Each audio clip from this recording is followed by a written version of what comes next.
दोस्तों किसी भी केस का स्टेटस को चेक करने के लिए आपको सबसे पहले प्ले स्टोर में आना है। प्ले स्टोर में आने के बाद आपको इस ऐप को डाउनलोड कर लेना है जो कि ई कोर्ट सर्विस के नाम से होगा और ये वाला दोस्तों आपका आइकन होगा। तो सिंपल दोस्तों प्ले स्टोर में आके इस ऐप को डाउनलोड कर लेना है।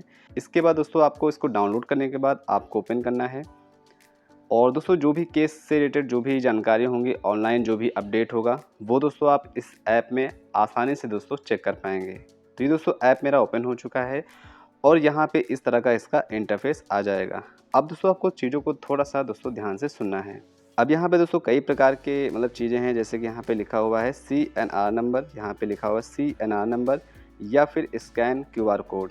तो अगर दोस्तों आपके पास कोई भी ऐसा ऑर्डर कॉपी है या फिर ऐसी कोई चीज़ आपके पास कागज़ वगैरह है जिसमें कि बारकोड बना हुआ हो, तो आप उस अगर बना हुआ है तो आप उससे स्कैन करेंगे तब भी दोस्तों आपका जो स्टेटस है वो दोस्तों वहाँ पे आ जाएगा। लेकिन अगर दोस्तों आपके पास नहीं है तो सीएनआर नंबर भी यहाँ पे आप डाल सकते हैं। अगर दोस्तों आपके पास सीएनआर नंबर भी नहीं है तो आपके पास दूसरा ऑप्शन होता है केस स्टेटस पे आपको क्लिक करना है, जो कि आपको यहाँ पे सेकंड ऑप्शन मिलेगा।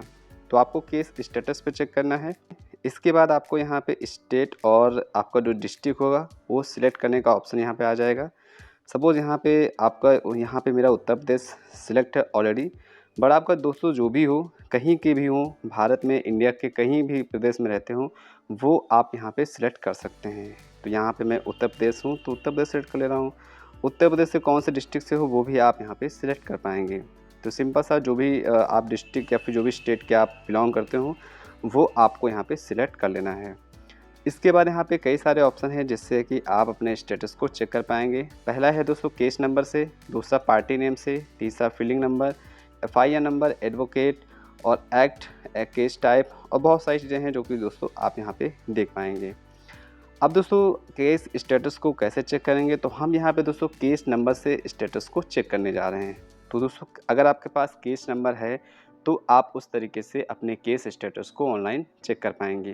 केस नंबर दोस्तों आप अपने एडवोकेट या फिर जो भी आपके कागज़ होंगे उसमें आसानी से दोस्तों आपको मिल जाएगा। ठीक है, तो यहाँ पे हम केस नंबर पे क्लिक करेंगे। इसके बाद आपको यहाँ पे कोर्ट कॉम्प्लेक्स लिख देना है, जो भी आपका कोर्ट कॉम्प्लेक्स होगा, जो भी आपका डिस्ट्रिक्ट जैसे आप सेलेक्ट करेंगे उसके अंडर में जो भी कोर्ट आते हैं, तो जिस भी कोर्ट से आपका केस बिलोंग करता है उसको आपको यहाँ पे सिलेक्ट कर लेना है। इसके बाद आपको यहाँ पे केस टाइप को डाल देना है, जो भी आपका केस टाइप हो, आप बेल करवा रहे हैं, एप्लीकेशन डाल रहे हैं या फिर जो भी हो वो आपको यहाँ पे सिलेक्ट कर लेना है। तो यहाँ पे बहुत सारी चीज़ें आएंगी, तो जो भी आपके केस का स्टेटस हो या फिर जो भी आपका केस टाइप हो वो आपको यहाँ पे सिलेक्ट कर लेना है। तो यहाँ पे केस से रिलेटेड जो भी आपका टाइप हो वो आपको सिलेक्ट कर लेना है। इसके बाद आपको यहाँ पे केस नंबर को डाल देना है। केस नंबर दोस्तों आपको आपके डॉक्यूमेंट्स में मिल जाएगा या फिर आप डायरेक्टली वकील से भी पूछ सकते हैं। इतना करने के बाद आपको यहाँ पे केस नंबर को डाल देना है। उसके बाद आपका ईयर कौन सा था। अब दोस्तों जो ईयर है वो केस नंबर के जस्ट आगे ही लिखा हुआ होता है। आप किसी भी ऑर्डर कॉपी या किसी भी डिजिटल कॉपी में देखेंगे तो ये दोनों चीज़ें दोस्तों एक साथ लिखी हुई होंगी।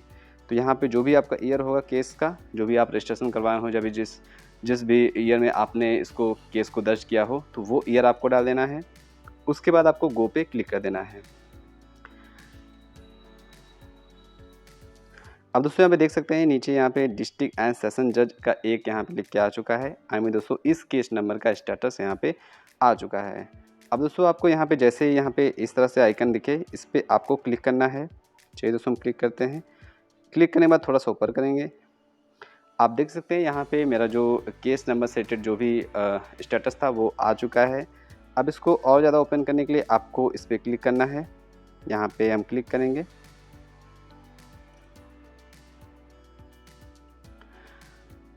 अब दोस्तों यहाँ पे आपकी सारी डिटेल्स यहाँ पे आ जाएंगी। सपोज़ यहाँ पे हम लोग अभी यहाँ पे सीएनआर नंबर पूछ रहे थे, अभी आप लोग को शायद नहीं पता हुआ होगा, तो ये दोस्तों सीएनआर नंबर आपको यहाँ पे मिल जाएगा। आप अगली बार से सीएनआर नंबर डाल के भी आप अपने स्टेटस को चेक कर पाएंगे। इसके बाद यहाँ पे जो भी चीज़ें हैं, आपका केस नंबर लिखा हुआ होगा, ईयर भी लिखा हुआ होगा और जो भी चीज़ें हैं दोस्तों आपको यहाँ पे A to Z सारी डिटेल्स आपको आपके केस से रिलेटेड मिल जाएंगी। इसके बाद थोड़ा सा ऊपर करेंगे और यहाँ पे दोस्तों ये भी लिखा होगा कि केस का स्टेटस अभी क्या है। तो केस अगर डिस्पोज हो चुका है या फिर पेंडिंग है तो वो दोस्तों आपको यहाँ पे लिख के आएगा। इसके बाद यहाँ पे क्यूआर कोड भी आप इसका देख सकते हैं। और भी दोस्तों कई चीज़ें हैं जो कि आप उनके एडवोकेट जो विपक्ष पक्ष है या फिर अपने पक्ष का है, सबके दोस्तों आप यहाँ पे एडवोकेट भी देख पाएंगे। उसके बाद यहाँ पे केस हिस्ट्री में अगर आप क्लिक करेंगे तो यहाँ पे जिस जिस डेट में आपकी जो भी तारीख होती हैं, तो यहाँ पे आप अपनी तारीख भी देख पाएंगे किस किस डेट को हमारी तारीख यहाँ पे लगी हुई हैं या फिर लगी थी। तो जो भी हिस्ट्री है वो दोस्तों आप यहाँ पे देख पाएंगे। इसके बाद दोस्तों यहाँ पे एफआईआर डिटेल्स भी देख सकते हैं, किस थाने में एफआईआर हुई थी और क्या एफआईआर नंबर था, वो चीज़ें आप यहाँ पे देख पाएंगे। उसके बाद यहाँ पे अगर फाइनल कोई ऑर्डर दे दिया गया है या फिर कोई जजमेंट दे दिया गया है तो वो भी आप यहाँ पे देख पाएंगे। जैसा कि आप देख सकते हैं यहाँ पे जजमेंट हो चुका है और इस जजमेंट को दोस्तों आप डाउनलोड भी कर सकते हैं। अगर आप दोस्तों इस जजमेंट को डाउनलोड करना चाहते हैं तो इस पर क्लिक करेंगे तो आपका जो जजमेंट है वो दोस्तों डाउनलोड हो जाएगा।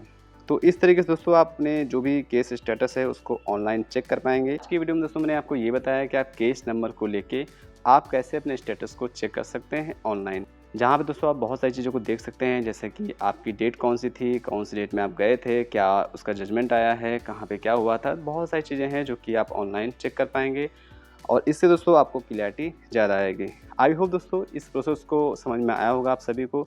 फिर भी दोस्तों इस प्रोसेस में अगर आपको कन्फ्यूजन हो, कोई भी डाउट हो या फिर कोई भी आपका सवाल हो तो आप दोस्तों मुझे बेफिक्र होकर पूछ सकते हैं और मैं आपको कमेंट का उत्तर छोड़ दूँगा। थैंक्स फॉर वॉचिंग दोस्तों। Bye bye.